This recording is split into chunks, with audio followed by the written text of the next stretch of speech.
अस्सलाम वालेकुम गाइस। तो आज हम है जो वो गाइडिंग का चैप्टर नंबर 75 जो है ना वो स्टार्ट करेंगे। ठीक है, जो हमारे पास उसका नाम है हमारे पास इंट्रो टू एंडोक्राइनोलॉजी। जब एंडोक्राइनोलॉजी से पहले हम पूरा उसका रिसेप्टर सिस्टम देखें, हम देखेंगे उसमें कौन कौन सा हार्मोन्स हैं और ये सब कुछ। सबसे पहले हम कुछ टर्म्स हैं जो हम क्लियर कर लेंगे। ठीक है, कि हमारे पास जो है वो क्या होती हैं। ठीक है, जो मेन हमारे पास यहाँ पर यूज़ होने वाली है। तो सबसे पहले हमारे पास न्यूरो ट्रांसमीटर, क्योंकि हम कहते हैं हमारे पास जो अब ये न्यूरो ट्रांसमीटर हमारे पास नर्वस सिस्टम में है, तो हम यहाँ पे क्यों आ रहे हैं। हमारे पास हम कहते हैं जो भी बॉडी के हमारे पास सारे जो भी फंक्शंस वगैरह है ना, ठीक है, उसको कंट्रोल करने के लिए हमारे पास दो ही सिस्टम है। ठीक है, और एक हमारे पास जो है वो एंडोक्राइन सिस्टम है जो भी हम पढ़ रहे हैं, और एक हमारे पास नर्वस सिस्टम है जो कि हमने पहले पढ़ चुके हैं। ठीक है, तो इसलिए हम ना इस पर थोड़ा सा डिफरेंस भी देख लेंगे कि उसमें क्या फ़र्क हो रहा होता है। अब हम कहते हैं हमारे पास न्यूरो ट्रांसमीटर, ठीक है, रिलीज़ हो रहा होता है बाय द नर्व सिस्टम। तो हम कहते हैं हमारे पास रिलीज़ होता है बाय द न्यूरॉन्स और एक्ट कर रहा होता है locally to control nerve cell function. ठीक है, यानी हमारे पास ये जिस न्यूरॉन से निकल रहा है ना, उसी न्यूरॉन्स के आसपास या उसी न्यूरॉन पे ही हमारे पास जाके एक्ट कर रहा होता है अपना फंक्शन, और जो भी नर्व सेल का फंक्शन उसको कंट्रोल करता है। फॉर एग्जाम्पल जैसे हमारे पास एसिटाइलकोलिन हो गया, डोपामाइन हो गया, सेट और एपिनेफ्रिन, ये सारे हमारे पास क्या है, न्यूरो ट्रांसमीटर्स हैं। जबकि हमारे पास जो एंडोक्राइन हार्मोन्स हैं ये हमारे पास न्यूरॉन्स नहीं बल्कि ग्लैंड्स या कोई भी हमारे पास स्पेशलाइज सेल्स टाइप जो होते हैं, हमारे पास ग्लैंड्स भी हमारे पास क्या एपिथेलियल सेल्स वगैरह ही हैं।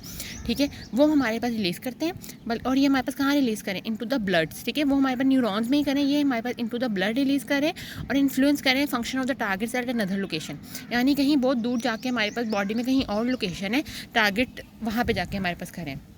जैसे बिलफर्ज हम कहते हैं हमारे पास बहुत सारे जो हमारे पास हार्मोन्स होते हैं वो हमारे पास हाइपोथैलेमस में निकल रहे होते हैं, लेकिन वो पूरी बॉडी में फंक्शन करें। कोई हमारे पास किडनी पे फंक्शन कर रहा है, कोई लीवर में कहीं फंक्शन कर रहा है, कोई जीआईटी पे हमारे पास जाके फंक्शन कर रहा है। ठीक है, तो हमारे पास ये जिस सेल से निकले लाजमी नहीं होता फंक्शन करें, बल्कि ये हमारे पास दूर दूर जाके कर रहे होते हैं। जैसे इंसुलिन हो गया, एडीएच हो गया, ऑक्सीटोसिन वगैरह हो गया, ये सारे हमारे पास इस पर हार्मोन्स होते हैं। अच्छा, अब एक और मज़े की चीज़ ऐसे लगते हैं, मेरे तो लगते हैं दोनों को मिक्स करके जैसे उन्होंने बना दिया, वो हमारे पास क्या है, न्यूरो एंडोक्राइन हार्मोन।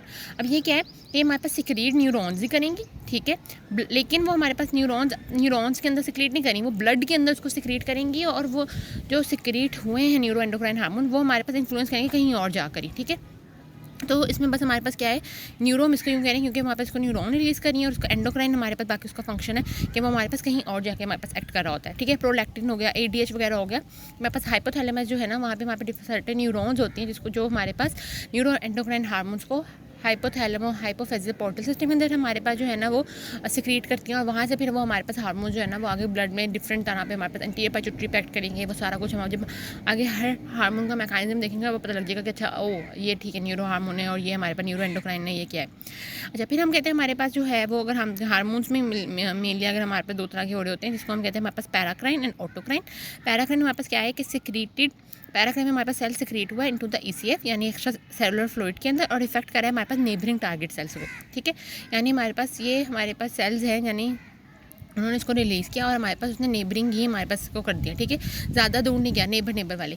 जैसे अगर हम बात करें तो हमारे पास जो इंसुलिन होते हैं ना, उसमें पैंक्रियाज होते हैं, उसमें हमारे पास दो तरह के सेल्स होते हैं। ठीक है, बीटा सेल्स और हमारे पास अल्फा सेल्स भी होते हैं। इंसुलिन हमारे पास बिलफर्ज हमारे पास जो है ना वो बीटा सेल जो है ना वो इंसुलिन रिलीज़ करती है, और वही इंसुलिन हमारे पास जो उसके पास पड़े हुए अल्फा सेल्स है ना उनके ऊपर भी जाके एक्शन करती है और उसको इनहिबिट कर देती है ताकि वो ग्लूकागोन रिलीज़ ना करे। ठीक है, तो ये हम क्या कहते हैं हमारे पास का पैराक्राइन हमारे पास जो है ना वो उसका फंक्शन है। फिर हमारे पास ऑटोक्राइन होता है कि secreted by the cell into the interstitial fluid, extra cellular fluid, और अपने ही सेल्स को हमारे पास वो अफेक्ट करे, जैसे लैप्टिन हो गया, इंसुलिन वगैरह हो गया। ठीक है, फिर हम कहते हैं हमारे पास साइटोकाइन्स, ये हमारे पास ये भी सेल्स से सिक्रीट करें एक्स्ट्रा सेलुलर, ये हमारे पास ऑटोक्राइन भी वर्क कर सकते हैं, पैराक्राइन भी और एंडोक्राइन भी। एंडोक्राइन मीन्स यानी कहीं बहुत दूर वाली लोकेशन पर जाके काम कर सकते हैं। ठीक है, इनकी एग्जाम्पल में हमारे पास साइटोकाइन्स हो जाएंगे। ठीक है, साइटोकाइन्स की हमारे एग्जाम्पल में इंटरल्यूकिन्स हो जाएंगे, लिम्फोकाइन्स वगैरह हो जाएंगे। ठीक है, अभी हमने मेन लिखा भी है कि जो एंडोक्राइन हार्मोन्स होते हैं वो मेनली एंटी पाइट्यूटरी के हार्मोन्स होते हैं, और न्यूरो एंडोक्राइन मेनली हमारे पास हाइपोथैलेमिक हार्मोन्स होते हैं। अच्छा, इसके अलावा हम कहते हैं हमारे पास हमने जो है ना वो हार्मोन्स हमने देख लिया। हमारे पास हार्मोन क्या है, हमारे पास हार्मोन क्या है, कोई भी केमिकल सब्सटेंस है जो कि हमारे पास रिलीज हो रहा है बाय द ग्लैंड्स और the cell into the blood, जो कि हमारे पास फंक्शन कर रहा है टारगेट सेल्स के ऊपर, जो कि हमारे पास उससे कहीं दूर प्रेजेंट है पूरा, हमारे पास पर ट्रैवल करेगा। अच्छा, अब हम कहते हैं हमने जो हार्मोन्स है ना उनको हमने तीन के अंदर क्लासीफाई किया हुआ है। ठीक है, तीन हमारे पास क्लासिफिकेशन है, protein and peptide on the basis of the structure या on the basis of the chemical nature, और steroid and amino acid derivative. Protein and peptide हम कहते हैं हमारे पास anterior and posterior pituitary hormones होते हैं, पैंक्रियाज वगैरह होते हैं, पैराथायरॉइड ग्लैंड के हार्मोन्स होंगे। ठीक है, हम कहते हैं हमारे पास जो प्रोटीन है या पेप्टाइड है तो ये हमारे पास क्या होता है, ये हमारे पास क्या होता है, हमारे पास वाटर सॉल्युबल होंगे। ठीक है, जबकि हमारे पास स्टेरॉइड हार्मोन्स होते हैं, इसमें सेक्स हार्मोन्स हो गए, जैसे हमारे पास एस्ट्रोजन हो गया, प्रोजेस्टेरोन हो गया, टेस्टोस्टेरोन हो गया, ये सारे। ठीक है, एड्रिनल कॉर्टेक्स हमारे पास हार्मोन जिसमें कॉर्टिसोल, ग्लूकोकॉर्टिकॉइड सारे, और हमारे पास प्लेसेंटा से भी हमारे पास लैक्टोजन तकरीबन आएगा। ये हमारे पास सारे स्टेरॉइड हार्मोन होते हैं और ये हमारे पास क्या होते हैं, लिपिड सॉल्युबल होते हैं। जबकि हमारे पास अमाइनो एसिड डेरिवेटिव्स, ये हमारे पास क्या होते हैं, हमारे पास जो ट्रायोसिन अमाइनो एसिड है उसके हमारे पास सारे डेरिवेटिव होते हैं। में थायराइड हार्मोन होंगे यानी T3 T4, और हमारे पास एड्रीनल मेडुला के एपिनेफ्रिन एंड नॉर एपिनेफ्रिन, ये हमारे पास सारे होंगे, जिसमें हम कहते हैं हमारे पास जो थायराइड हार्मोन होता है वो लिपिड सॉल्युबल होता है, जबकि एड्रीनल मेडुला हमारे पास वाटर सॉल्युबल होता है।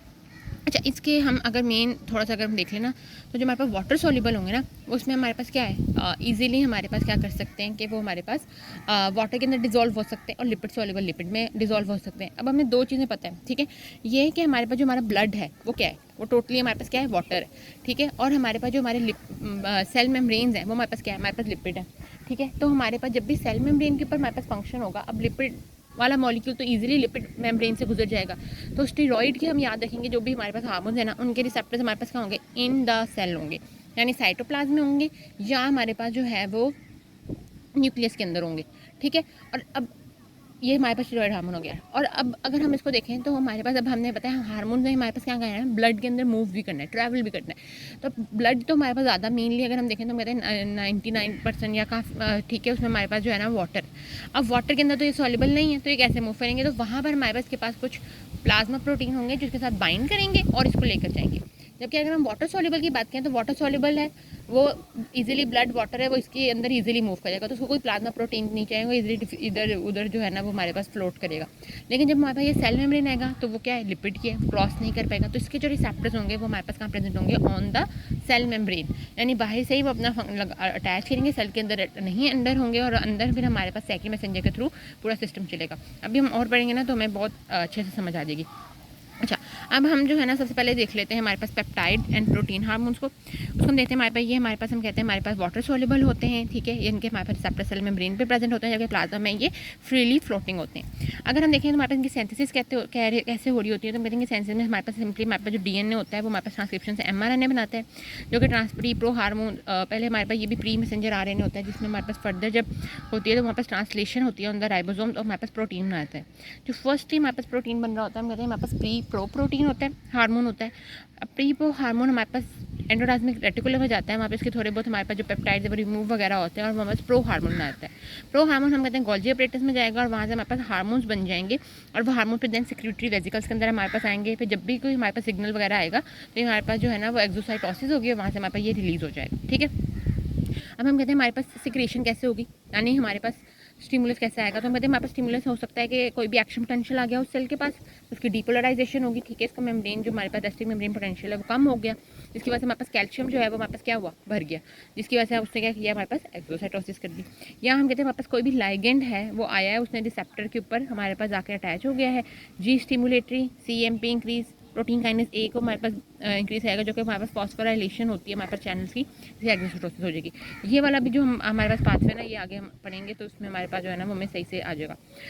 अब हम कह रहे हैं हमारे पास ट्रांसपोर्टेशन, तो ट्रांसपोर्टेशन में हमारे पास वाटर सोल्यूबल है तो इजीली हमारे पास डिफ्यूज़ होता है ब्लड कैपिलरी से। क्लियरेंस यानी हमारे पास कितना हमारे पास बॉडी से स्क्रीट आउट हो रहा है, ठीक है, ये हमारे पास होता है कि कितनी हमारे पास कंसनट्रेशन है और कितना हमारे पास स्क्रीट आउट हो रहा है। तो हम कहते हैं हमारे पास ये जो है वो कैसे हमारे पास डिग्रेड हो रहा होता है, जो इंजाइम्स होते हैं ब्लड के अंदर ही, उसके अंदर हमारे पास ईजिली उसे डिग्रेड कर देता है, या जो बच जाते हैं वो फिर वापस किडनी या लिवर से, तो उसकी हाफ लाइफ शॉर्ट होती है।